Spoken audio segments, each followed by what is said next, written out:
오늘 성김의 헌신 예배를 하나님 앞에 드리며 하나님께서 우리에게 주시는 말씀 베드로전서 5장 1절부터 4절까지 말씀은 아마 여러분들이 많이 들었던 그런 말씀입니다.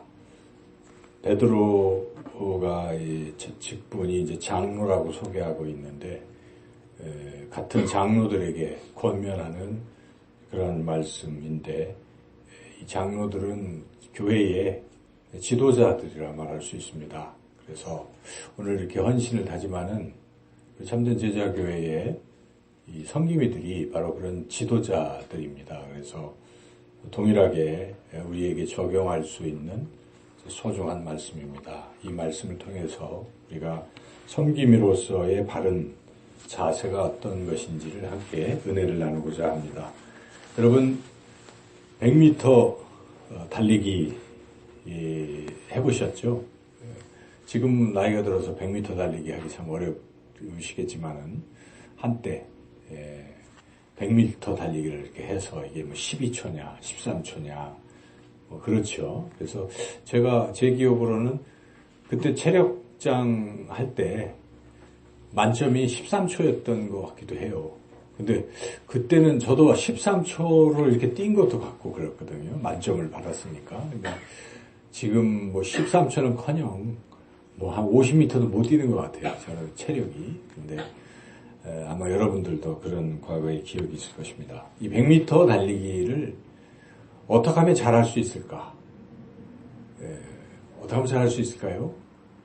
열심히 뛰면 잘할 수 있겠지만은 무엇보다 필요한 것은 이제 힘이 있어야 돼. 근력이 있어야 됩니다. 이 근육에 힘이 있어야 뛸 수 있죠. 근력 강화를 해야 되는 것은 당연한 것이고, 그리고 똑같은 근력을 가지고도 더 빨리 뛸 수 있는 것은 자세로 볼 수 있는 것이. 그래서 100m 달리기에 정자세가 있는 거죠.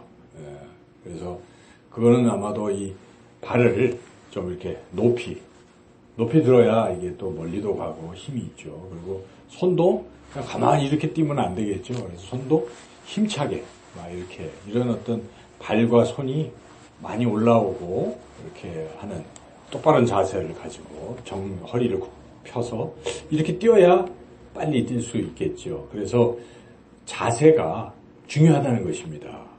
운동에는 자세가 중요하잖아요. 여러분 이런 구기 종목 같은 거를 봐도 테니스도 자세가 굉장히 중요한 것 같아요. 폼이라고 하잖아요, 처음에. 저는 자세를 배우지를 어디 정식으로 코치한테 배우지를 않고 그냥 아버님께 배워가지고 그냥 다니면서 이렇게 아버님과 함께 젊은 시절에 테니스를 친 기억이 나는데 그러다 보니까 실력이 늘지를 않았습니다. 그래서 구력은 오래됐는데 실력은 형편없었어요. 그런데 제 친구 하나가 테니스 라켓도 못 잡아본 친구가 고등학교를 졸업하더니 어디 한 2달인가 레슨을 받는 거예요. 그러더니 저하고 쳤는데 저보다 잘 치는 거예요. 그래서 제가 그때 딱 깨달았어요. 야, 이게 운동은 폼이다. 자세가 중요하다. 이런 생각을 했죠. 그리고 여기 교회 와서도 탁구를 이제 좀 처음엔 쳤습니다. 제가 치는데 우리 권영숙 권사님이 탁구를 잘 치시거든요. 근데 제가 이렇게 치다 보니까 저는 남자인데도 잘 딸려요. 그래서 보니까 그 권사님도 그 어디 코치한테 레슨을 또 항상 받으신 거예요. 그래서 제가 느끼는 게 이게 오래 하고 많이 한다고 잘하는 게 아닙니다.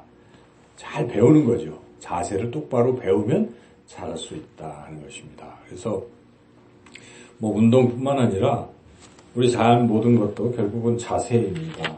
우리 성김이들도 이 자세가 바로 되면 한 해가 끝날 때 참 귀한 성김으로 우리 하나님 앞에 칭찬받게 될 줄로 믿습니다. 오늘 본문에 그런 성김으로서의 그 자세가 잘 나와 있는데 먼저 본문은 그 자세를 성김이의 자세를 말씀하시기 전에 성김이가 누구냐 하는 것부터 이렇게 말씀하고 있습니다. 1절이 이제 그런 것인데요. 1절을 같이 한번 읽어보겠습니다.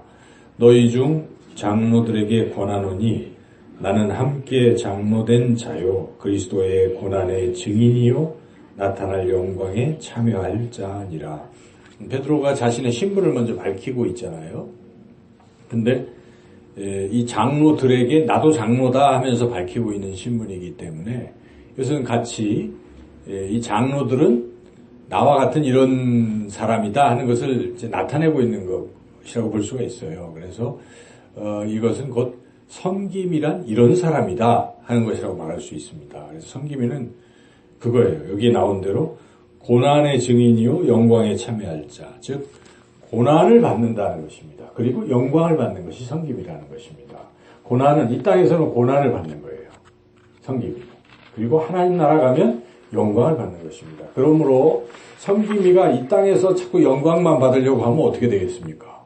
저 하나님 나라에서 영광을 받을 수가 없습니다. 이 땅에서 칭찬받으면 하늘에서는 칭찬이 없습니다. 이 땅에서 상급을 받으면 하늘에서 상급이 없는 거예요. 그게 원리입니다. 그래서 여러분 섬김이를 할 때는 대접받고 칭찬받고 이 땅에서 영광 받으려는 생각을 갖게 되는 순간 섬김의 역할을 제대로 할 수가 없습니다. 그래서 항상 올 1년 동안은 쉽게 얘기하면 내가 고난을 기꺼이 받겠다 이런 마음을 가져야 하나님 앞에 진짜 상급 받게 되는 줄로 믿습니다. 그게 섬김이라는 것입니다. 말도 우리가 그래서 우리는 리더 이런 말보다는 섬김이라고 지금까지 붙여왔어요. 그것은 그 말 속에 다 포함이 되어 있어요. 우리가 섬기겠다는 것입니다. 목사부터 시작해서 교회와 하나님과 성도님들을 섬기겠다. 이제 그런 우리가 의미를 먼저 알고 그 자세는 여기에 크게 세 가지를 말씀하고 있는데 두 가지로 우리가 나누어서 그 뜻, 자세를 우리가 함께 은혜를 나누겠습니다. 첫째는 자원함으로 하라 하는 것입니다. 섬김이는 자원함. 따라서 해볼까요? 자원함으로 하자. 예, 거기에 본문에 우리 2절 말씀이죠. 2절 말씀 같이 한번 읽어보겠습니다. 너희 중에 있는 하나님의 양무리를 치되 억지로 하지 말고 하나님의 뜻을 따라 자원함으로 하며 더러운 이득을 위하여 하지 말고 기꺼이 하며 자원하며 기꺼이 하며 이게 다 똑같은 뜻이에요. 그죠? 그러니까 누가 시켜서 하는 것도 아니고 억지로 하는 것도 아니고 그저 내가 스스로 기뻐서 즐겁게 섬김이의 역할을 하라 하는 것입니다. 그래서 여러분들이 여러 가지 이제 섬김으로서 직분을 받았을 때 아유 이건 뭐 교회에서 시켰으니까 또 하나님이 하라고 했으니까 그냥 해야지 힘들어도 그냥 억지로 해야지 이렇게 하면 그거 하나님이 별로 기뻐하시지 않습니다. 이왕 하나님 부르셨으면 어떻게 해야 되겠어요? 내가 기꺼이 자원해서 하나님의 일을 찾아서 하는 거예요. 시킨 일만 하겠다는 것이 아니라 기꺼이 이게 필요한 게 뭘까 생각하며 기도하며 하나님이 주시는 어떤 생각을 가지고 일을 찾아서 그렇게 하라는 것입니다. 그게 섬김의 그런 적극적인 태도와 자세라 하는 것이죠.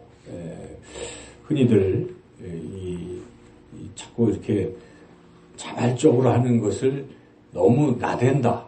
또 내가 너무 나대는 거 아닌가 이런 생각을 할 수가 있지만 아니라는 거예요. 오늘 본문의 말씀은 어떻습니까? 주님의 일은 적극적으로 하는 게 맞습니다. 이 주님이 기뻐하실 일이다 그러면 누가 남 눈치 볼 필요가 없는 것입니다. 주님을 위해서 우리가 더 열심히 합시다. 기도합시다. 전도합시다. 그게 왜 나쁩니까? 나쁜 거 하나도 없어요.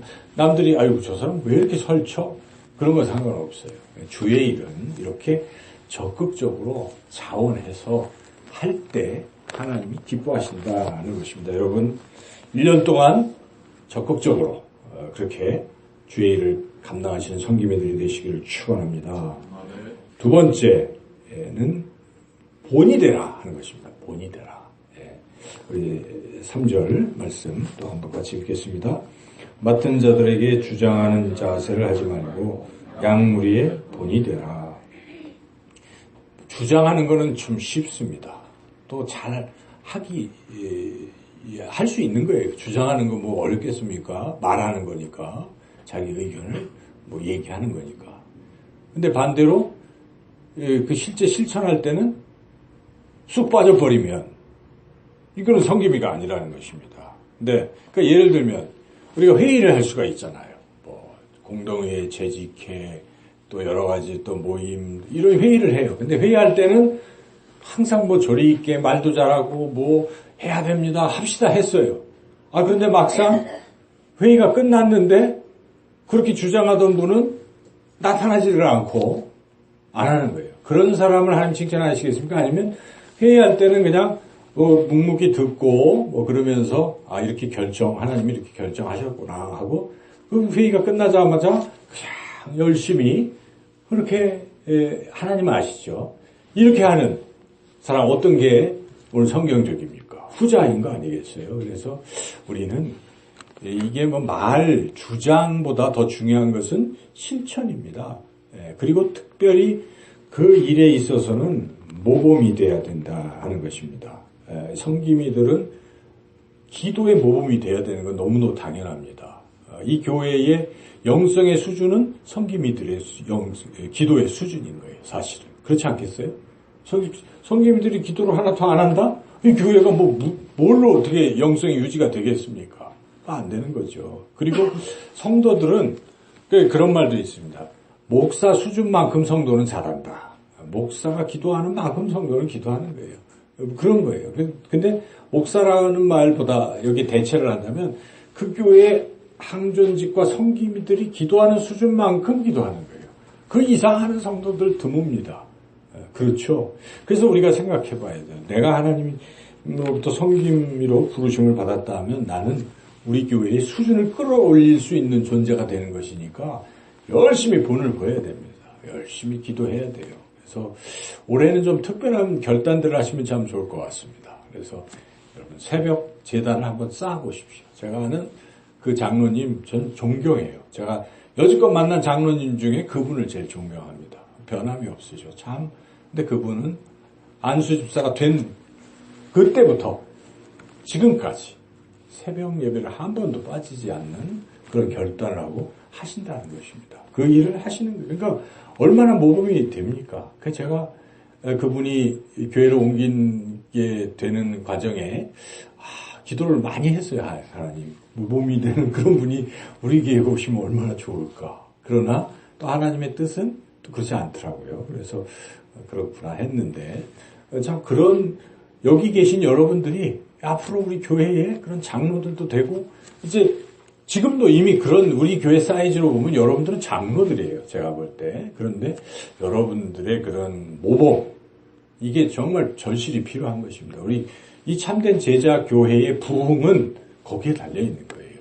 성김이들의 영적 수준이 높아질 때 교회의 영적 수준이 높아지고 그리고 교회는 당연히 성장하는 것입니다. 저는 늘 그렇게 생각해요.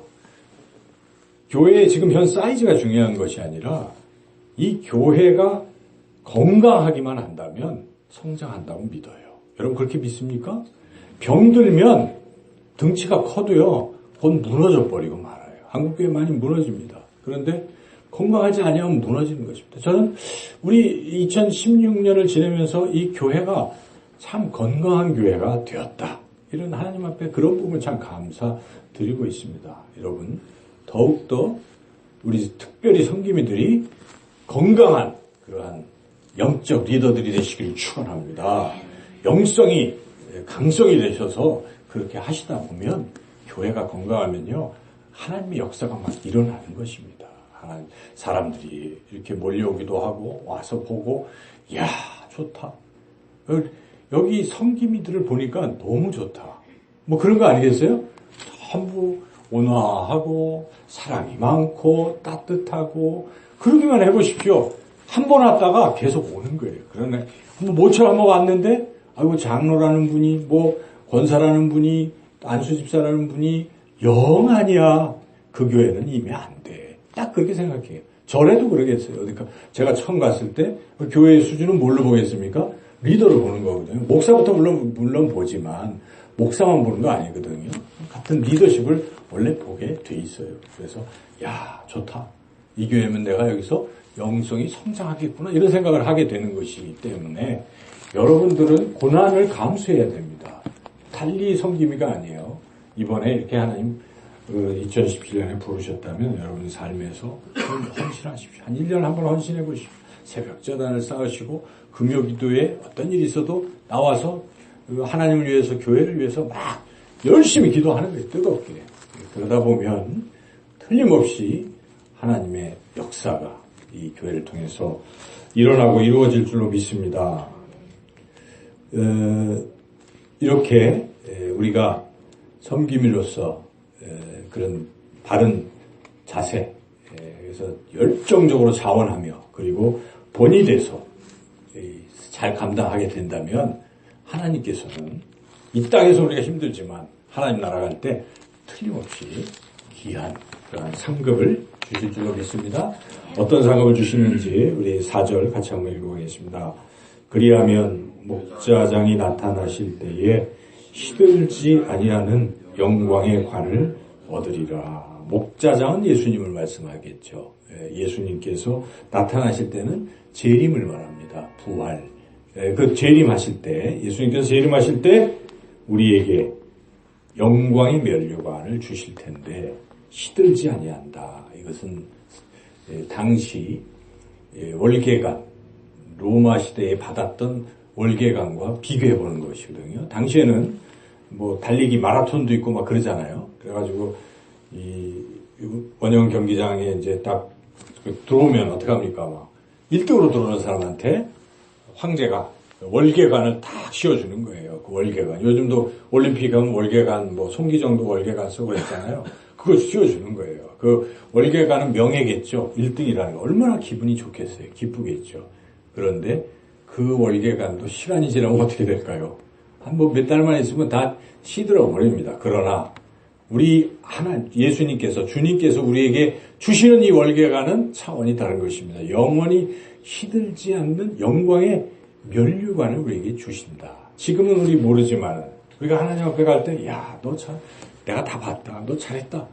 충성된 종아하고 월계관을 씌워준다면 얼마나 기쁘겠습니까? 신앙이 1등을 하게 된 거 아니에요, 우리가? 근데 그때부터가 영원토록 지속되는 하나님 나라이기 때문에 그거 얼마나 중요하겠어요. 그래서 그러한 영광에 시들지 아니하는 면류관이 우리에게 주어질 것이다 하는 소망을 가지고 이 땅에서 열심히 힘들지만 고난의 이런 섬김의 길을 1년 동안 우리 함께 걸어가시기를 주님의 이름으로 축원합니다.